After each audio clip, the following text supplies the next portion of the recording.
Hi. കുറേയായി വീഡിയോസൊക്കെ ചെയ്തിട്ട്.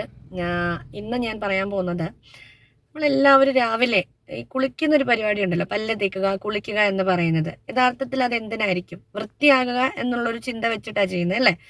അപ്പൊ അതൊരു റുട്ടീനും ഹാബിറ്റും ആയിട്ട് മാറി. അതേപോലെ എൻ്റെ ഒരു ചോദ്യം ഇതാണ്: നിങ്ങൾ നിങ്ങളുടെ ഇന്റേണൽ ബോഡിയിലെ എന്ത് ക്ലെൻസിങ് ആണ് ചെയ്യുക?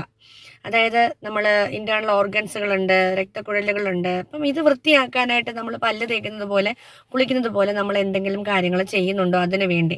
പ്രധാനമായിട്ടും നമ്മൾ ചെയ്യേണ്ട കാര്യങ്ങൾ എന്ന് പറഞ്ഞാൽ പ്രോപ്പർ ലെവലിൽ വെള്ളം കുടിക്കുക, അതേപോലെ ഫൈബർ കണ്ടന്റ് ഉള്ള ഫുഡുകൾ ആഡ് ചെയ്യുക, അതേപോലെ മൈദ കണ്ടന്റ് പോലുള്ള ഫുഡുകൾ മാക്സിമം കട്ട് ചെയ്യാൻ പറ്റുന്നത് കട്ട് ചെയ്യുക. എല്ലാ ദിവസവും നമുക്ക് രാവിലെ മോഷൻ പോകുന്നത് വലിയൊരു ഘടകമാണ്. യൂറിൻ പ്രോപ്പർ ടൈമിൽ പാസ് ചെയ്ത് വിടുക. അപ്പം ഇതൊക്കെ നമ്മുടെ അകത്തെ ബോഡിയിൽ, അതായത് ഇന്റേണൽ ബോഡിയിൽ ക്ലെൻസിങ്ങിന്റെ ഭാഗമായിട്ട് നടക്കുന്നതാണ്. പക്ഷേ ഒന്ന് റുട്ടീൻ നോക്കിക്കഴിഞ്ഞാൽ, രാവിലെ തൊട്ട് വൈകുന്നേരം വരെ നോക്കിക്കഴിഞ്ഞാൽ, നമ്മൾ പലതും ഇതിൽ ചെയ്യുന്നത് വളരെ മിസ്റ്റേക്കിനോ അല്ലെങ്കിൽ നമ്മൾ പ്രോപ്പർലി നമുക്ക് ചെയ്യാനുള്ള സിറ്റുവേഷൻ കിട്ടാറില്ല. അപ്പോൾ അങ്ങനെ വരുമ്പോഴത്തേക്കിന് വേസ്റ്റുകൾ കുമിഞ്ഞുകൂടി ഇന്റേണലി നമ്മുടെ ബോഡിയിൽ പലതരത്തിലുള്ള ഡാമേജസ് വരുന്നത് നമുക്ക് അറിയാൻ പറ്റും. എങ്ങനെയാ? ബോഡി തന്നെ അത് പറയും. നമ്മുടെ വിയർപ്പിലെ ഗന്ധം കൂടും, താരന്റെ അളവ് കൂടും, അതേപോലെ ഗ്യാസ്ട്രിക് ഇഷ്യൂസ് ഹൈ ആവും, മോഷൻ എല്ലാ ദിവസവും പോവാതെ വരിക, സ്കിൻ ഡിസീസുകൾ ആരംഭിക്കുക, ലൈഫ് സ്റ്റൈൽ ഡിസീസിന്റെ വേരിയേഷൻസ് ഹയർ ലെവലിലേക്ക് പോവുക. അപ്പോൾ ഇതിനെല്ലാം ഒരു മാറ്റം വരണ്ടേ?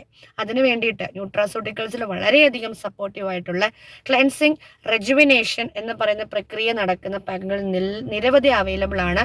അപ്പം നിങ്ങൾക്കത് ഡീറ്റെയിൽ ആയിട്ട് നിങ്ങൾക്ക് വരുന്ന സെഷൻസ് നമ്മൾ എടുക്കുന്നുണ്ട്. അപ്പം നിങ്ങളത് മനസ്സിലാക്കുക.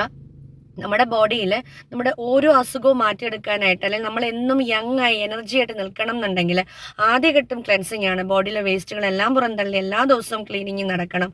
രണ്ടാം ഘട്ടം സെൽ റീജനറേഷൻ എന്ന പർപ്പസ് ആണ്. മൂന്നാം ഘട്ടമാണ് നമ്മുടെ ബോഡിയെ പഴയ ലെവലിലേക്ക് ട്രാൻസ്ഫോർമേഷൻ പ്രോസസ്സ് എന്ന് പറയുന്നത്. അപ്പോൾ ഈ മൂന്ന് പ്രക്രിയയും കൃത്യമായിട്ട് നടക്കുന്നുണ്ടെങ്കിൽ നമുക്ക് ഏത് ലൈഫ് സ്റ്റൈൽ ഡിസീസ് ആണെങ്കിൽ പോലും നമ്മൾ എന്ന വ്യക്തിയെ പൂർണ്ണ ആരോഗ്യത്തിലോട്ട് കൊണ്ടുവരാനായിട്ട് സാധിക്കും. ഓക്കെ, അപ്പോൾ താങ്ക് യു സോ മച്ച്.